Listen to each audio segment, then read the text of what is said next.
Il était environ 12h15 lorsque la présidente de la Cour constitutionnelle, Madame Danielle Darlan, invite Faustin Archange Touadéra à se présenter devant le pupitre situé face aux membres de la dite institution, pour prononcer la formule du serment en langue sango, puis en français. Sous les ovations de la salle, ce dernier se lève et avance sous un encadrement étroit de la garde présidentielle et de casques bleus rwandais de la MINUSCA. Des représentants de la communauté internationale au nombre desquels le président de la République du Burundi, Evariste Ndayishimiye, et le représentant spécial du secrétaire général des Nations Unies, Mankeur Ndiaye, étaient présents pour la circonstance.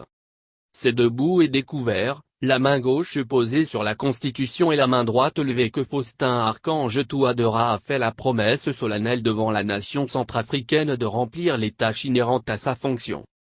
Après ce protocole, et comme il est de coutume, le nouveau chef de l'État a reçu les attributs de souveraineté de la part du grand chancelier des ordres nationaux, suivi de la réception du drapeau des mains du chef d'état-major des armées centrafricaines. Dès cet instant, Faustin Archange Touadéra entame un second mandat de 5 ans en tant que président de la République centrafricaine. Par ce mandat politique, vous allez exercer le pouvoir au nom du peuple et pour son compte. De grands défis se présentent à vous pour ce nouveau mandat, peut-être encore plus grands que ceux de votre premier mandat. Notre Constitution proclame que la République centrafricaine est une et indivisible. Ainsi, le rétablissement de l'intégrité territoriale de notre pays et la sécurisation des populations sont une priorité. Ceci passe nécessairement par le rétablissement de l'autorité de l'État dans les moindres recoins de la République, rappelait Madame Danielle Darlan dans son allocution qui a suivi le serment du président de la République.